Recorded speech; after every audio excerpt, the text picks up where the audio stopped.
Я редактор службы новостей «Форум 18». Наша тема – это свобода совести. Это, конечно, свобода совести для всех вероисповедания и для всех людей. Или они верующие, или они неверующие. Атеисты, или просто не знают, в чем они верят.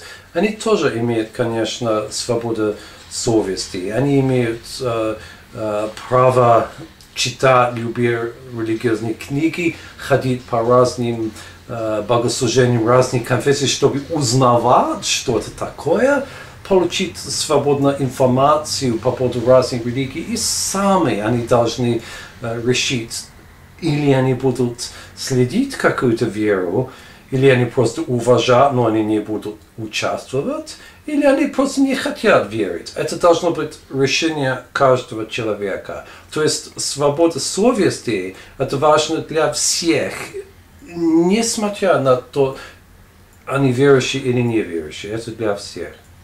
И в нашей работе, конечно, мы пишем, опубликуем информацию по поводу всех вероисповеданий, по поводу мусульман, по поводу суннитов, шиитов, тоже по поводу христианства, по поводу верующих Русской Православной Церкви, Армянской Церкви, по поводу баптистов, по поводу всяких христианских, католиков, лютеран, протестантов, разных форм протестанства. И плюс к этому, конечно, по поводу бахаистов, кришнаитов, свидетелей Иеговы, всяких там конфессий, которые существуют.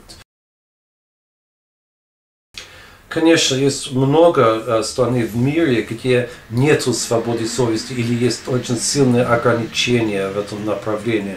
Допустим, можно подумать, есть Иран, допустим, или Саудия-Аравия, где очень тяжелая ситуация для верующих разных конфессий. В бывших советских республиках, конечно, Узбекистан и Туркменистан имеют самые тяжелые ситуации. В Беларуси тоже, в Азербайджане тоже есть ограничения очень сильные. Но Туркменистан ситуация очень тяжелая, где нет свободы совести. Есть целый ряд ограничений.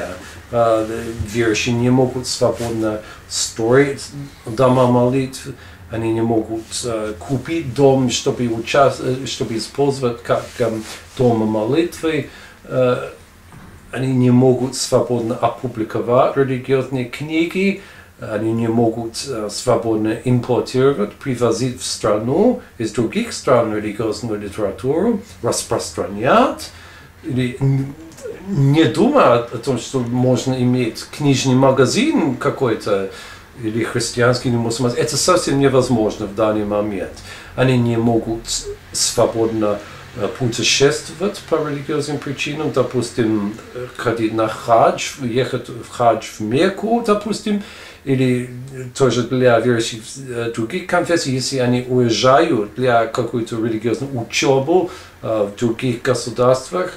Если власти узнают об этом, они будут остановить на границе, снять с рейса в аэропорте в Ашхабаде или заблокировать. Они смотрят в черный список. Если этот человек очень знакомый, как активный верующий, есть большая вероятность, что он не может путешествовать в другую страну. Верующие на месте, они не могут свободно пригласить из других стран людей, которые они хотели бы. Допустим, если вера какая-то религиозная группа, это международная, они хотят, конечно, иметь связи с верующими из других стран, в Узбекистане, в России, в Германии, в Америке, и они хотели бы пригласить. Но визы не дают. Власти не будут давать визы. Это очень тяжело получить визу. Даже если местные верующие граждане Туркменистана их приглашают, они не могут приехать. Почти 100% они не будут.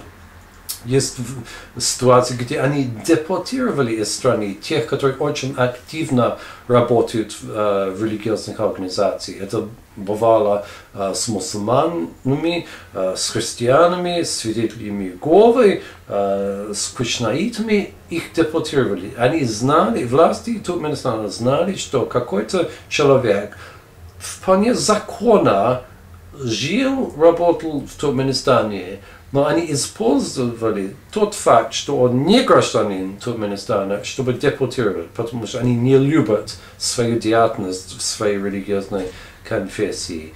Недавно, это был в 2007 году, два баптиста депортировали. Один гражданин Российской Федерации, другой гражданин Украины.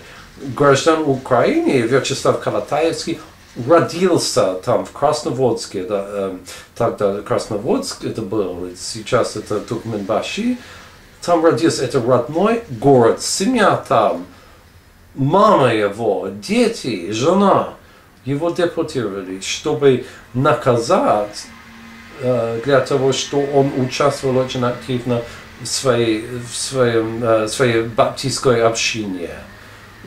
Раньше был такой случай, несколько лет назад, когда депортировали человека, он был член свидетелей Иеговы, имел и туркменский, и российский паспорт. Но по международным правам нельзя депортировать граждан этого государства. Это нельзя. Как может депортировать своего граждана? Это, конечно, абсурд, но они это сделали.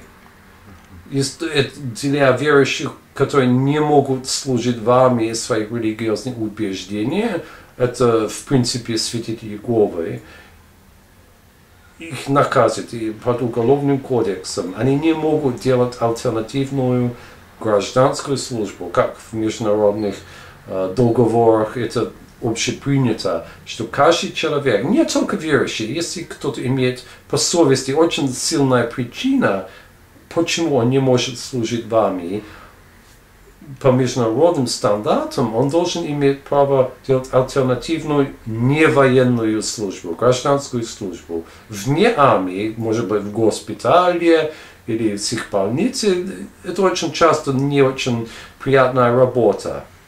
Но они имеют право делать альтернативную службу. В Туркменистане нету. В 2007 году 6 получили наказание по уголовному кодексу из-за того, что они не могли служить в армии своих религиозных убеждений.